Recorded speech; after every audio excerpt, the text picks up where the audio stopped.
Hello बच्चों, स्वागत है आपका आपके अपने चैनल ज्ञान गुरु एकेडमी में। प्यारे दोस्तों, जैसा कि आपको पता है, आज हम जो पढ़ने वाले हैं कक्षा 10 का विज्ञान। और कक्षा 10 के विज्ञान में प्यारे दोस्तों, आज हम पढ़ने वाले हैं चैप्टर नंबर 2। चैप्टर नंबर 1 हमने बहुत ही अच्छी तरह से कंप्लीट कर लिया है।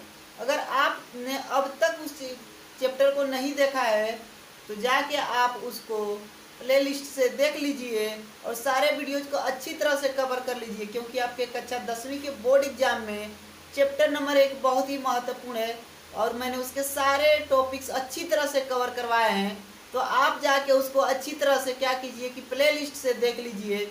तो आइए आज शुरू करते हैं चैप्टर नंबर 2।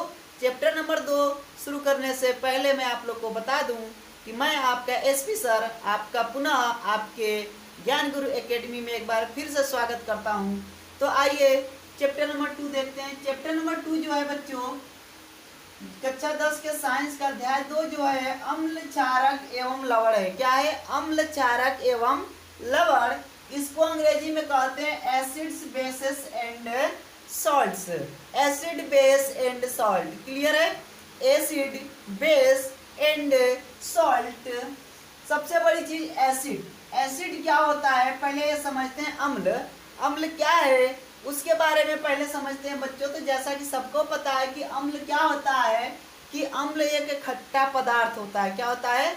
एक खट्टा पदार्थ होता है। तो उसी चीज को आप कैसे बता सकते हो कि अम्ल एक ऐसा पदार्थ होता है जो क्या होता है, खट्टा होता है और वह क्या करता है, नीले लिटमस को लाल कर देता है। ठीक है, वह नीले लिटमस को क्या करेगा दोस्तों, लाल कर देगा। तो देखिए क्या बताया जा रहा है, ऐसे पदार्थ जो स्वाद में खट्टे होते हैं उनका स्वाद कैसा होता है, खट्टा होता है और तथा नीले लिटमस पत्र को लाल कर देते हैं। अगर कोई नीला लिटमस पत्र है तो उसको लाल कर देंगे।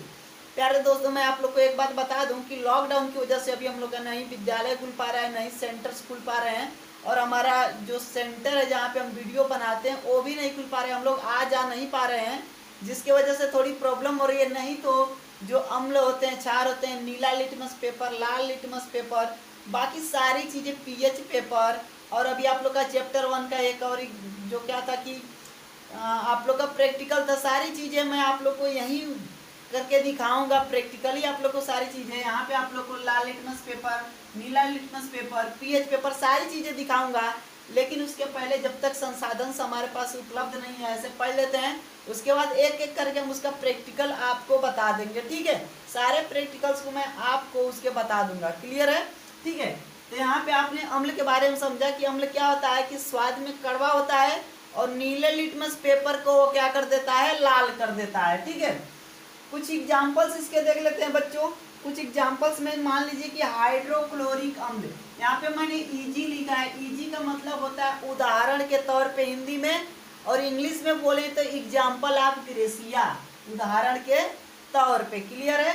तो पहला एग्जाम्पल मैं आप लोग को बता देता हूँ बच्चों, HCl। HCl यानी कि HCl को आप क्या कहते हो बच्चों, हाइड्रोक्लोरिक अम्ल।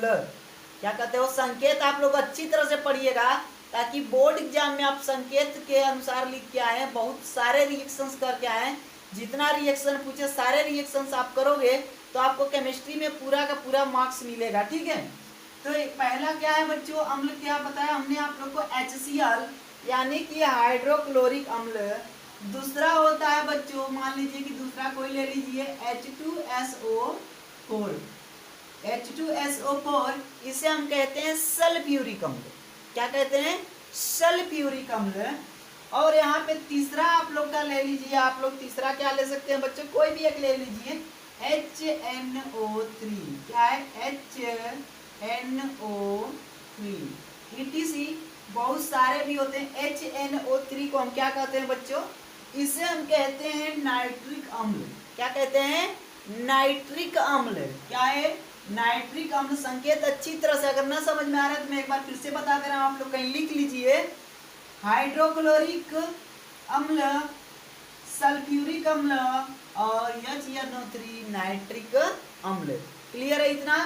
चलिए, वैसे अम्ल तो बहुत सारे होते हैं लेकिन कुछ ही अम्ल को हम यहाँ पे लिखे हैं आपके समझने के लिए।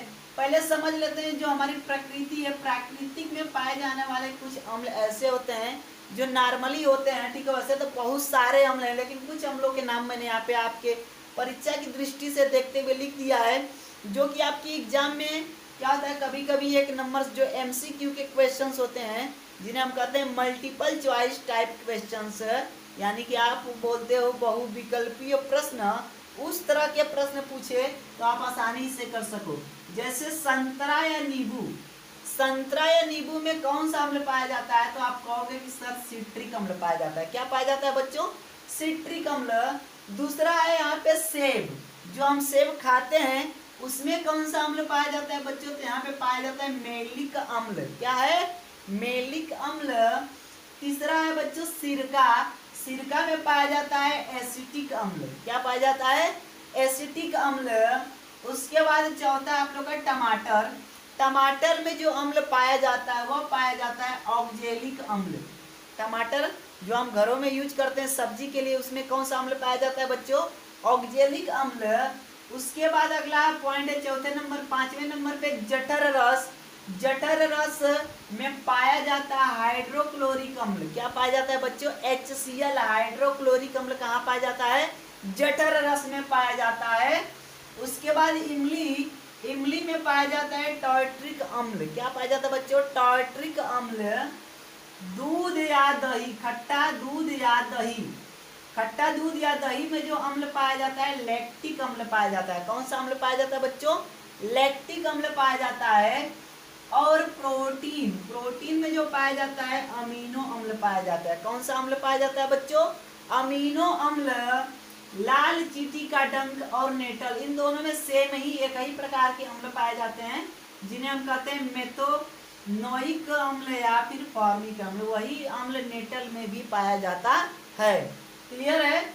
ये कुछ अम्ल हैं जो हमने इसमें छाट के आप लोग के लिए अलग से लिखा है। ये 10 अम्ल आप लोग अच्छी तरह से लिख के याद कर लीजिएगा, ताकि आप लोग की जो साइंस है बहुत अच्छी तरह से इम्प्रूव हो जाए।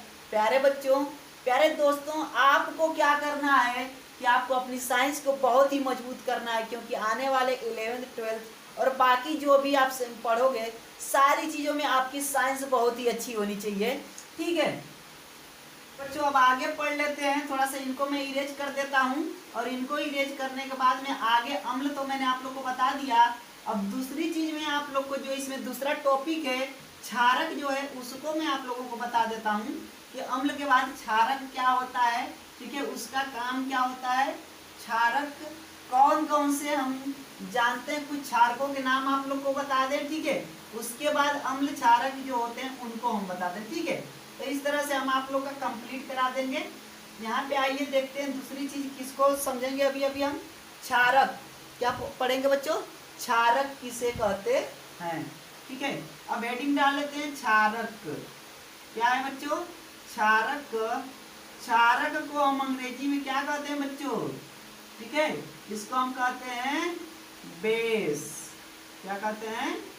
बेस। ठीक है, अब हम पढ़ रहे हैं बेस। बेस क्या होता है पहले ये समझ जाओ।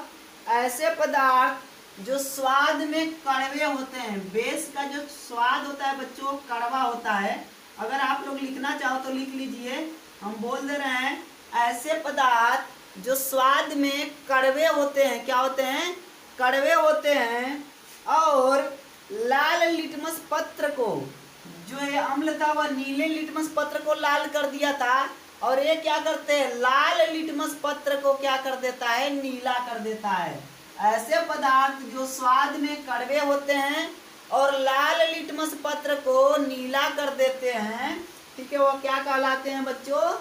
क्षारक कहलाते हैं। उन्हीं को हम क्या कहते हैं?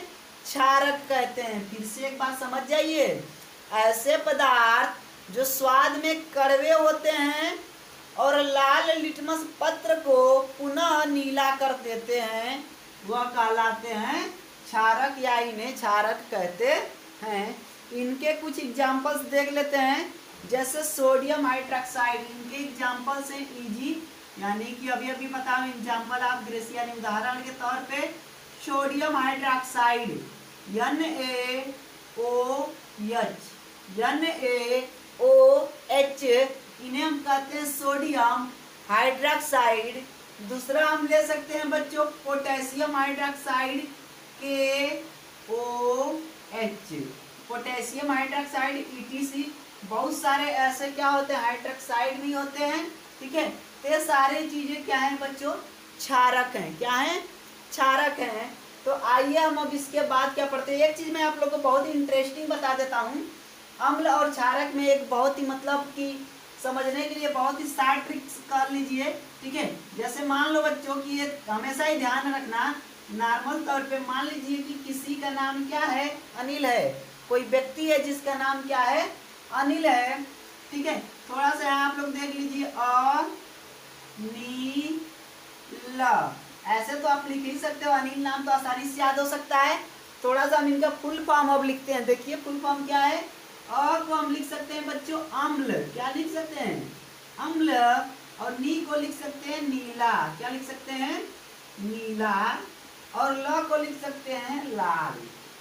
आप एक चीज स्पष्ट तौर पे समझ जाइए कि अम्ल की डिफिनेशन हमने क्या पढ़ी थी कि अम्ल क्या होता है, ठीक है, खट्टा होता है और वह नीला लिटमस को लाल कर देता है। क्लियर है, अम्ल नीले लिटमस को लाल कर देता है। और इसी का जस्ट अपोजिट होता है बच्चों क्या, क्षार, वह लाल लिटमस को नीला कर देता है। जो हमारा क्षारक होता है वह लाल लिटमस को नीला कर देता है। तो सिंपल सी ट्रिक है ना आपकी, बहुत अच्छी सी, इसको आप याद रखिएगा और सारी चीजें आपकी क्लियर हो जाएंगी, ठीक है। एक चीज और बता दें आप लोग को, अम्ल जो होता है, अम्ल के प्रभाव को निरस्त करने के लिए किसका यूज किए हैं यहाँ पे, क्षार का। क्योंकि देखिए अम्ल ने नीले को लाल कर दिया और लाल को नीला कौन कर रहा है, क्षारक कर रहा है। कौन कर रहा है बच्चों, क्षारक क्या करता है, नीले को लाल को नीला कर देता है। यानी अम्ल के प्रभाव को ये क्या कर देता है, क्षारक कर देता है निरस्त, ठीक है। क्या करता है, क्षारक निरस्त करता है। इसी तरह से अगर ततैया ने आपको डंक मार दिया है तो फिर क्या होगा कि तुरंत आपको घर में जो खाया जाने वाला सोडा होता है वो लगा देना चाहिए। क्योंकि वो क्या होता है, आपका जो सोडा होता है वह होता है आप लोग का क्या होता है बच्चों, क्षारक होता है। और जब ततैया डंक मारती है तो एक विशेष प्रकार का अम्ल छोड़ती है। क्या करती है, एक विशेष प्रकार का अम्ल छोड़ती है। जब बच्चों वो एक विशेष प्रकार का अम्ल छोड़ेगी तो उसके अम्ल के प्रभाव को निरस्त करने के लिए क्या चाहिए आपको, अभी क्या बताएं, क्षारक। तो आपके घर में क्षारक होता है खाने वाला सोडा, वो आप यूज करोगे तो क्या हो जाएगा, अम्ल का प्रभाव वहां पे निरस्त हो जाएगा। क्लियर है, चलिए आइए आगे देखते हैं। इनको आई थिंक कि आप लोग समझ गए होंगे अच्छी तरह से। प्यारे दोस्तों आप समझ गए हैं, तो आइए आगे बढ़ते हैं।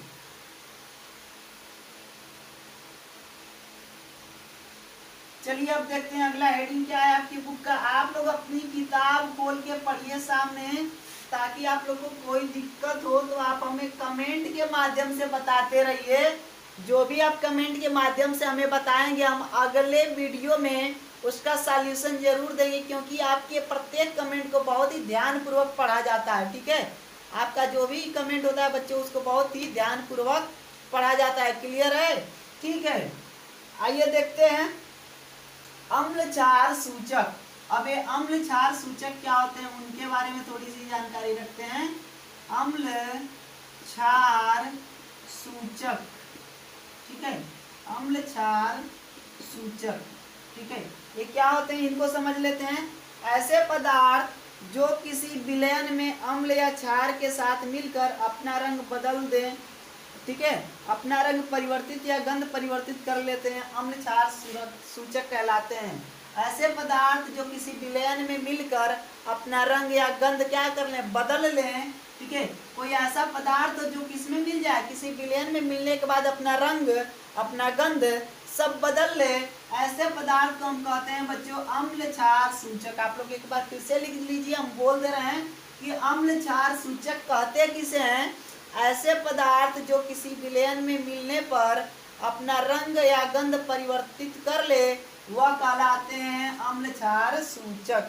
क्लियर है, अपना रंग या गंध परिवर्तन कर ले वह क्या कहलाते हैं बच्चों, अम्ल क्षार सूचक कहलाते हैं। क्लियर, ठीक है। आई थिंक कि मैंने आप लोग को जितना पढ़ाया है आप लोग को अच्छी तरह से समझ में आया होगा। क्योंकि हम बड़ी मेहनत के साथ आपको समझाने की कोशिश कर रहे हैं। दोस्तों फिर भी आपको कोई कमी लगे तो आप कमेंट बॉक्स में कमेंट जरूर कीजिए, क्योंकि आप कमेंट करेंगे तो हम आने वाली अगली वीडियो में उसका सल्यूशन जरूर करेंगे, उससे बताने की कोशिश जरूर करेंगे कि कहाँ कमी रह गई थी।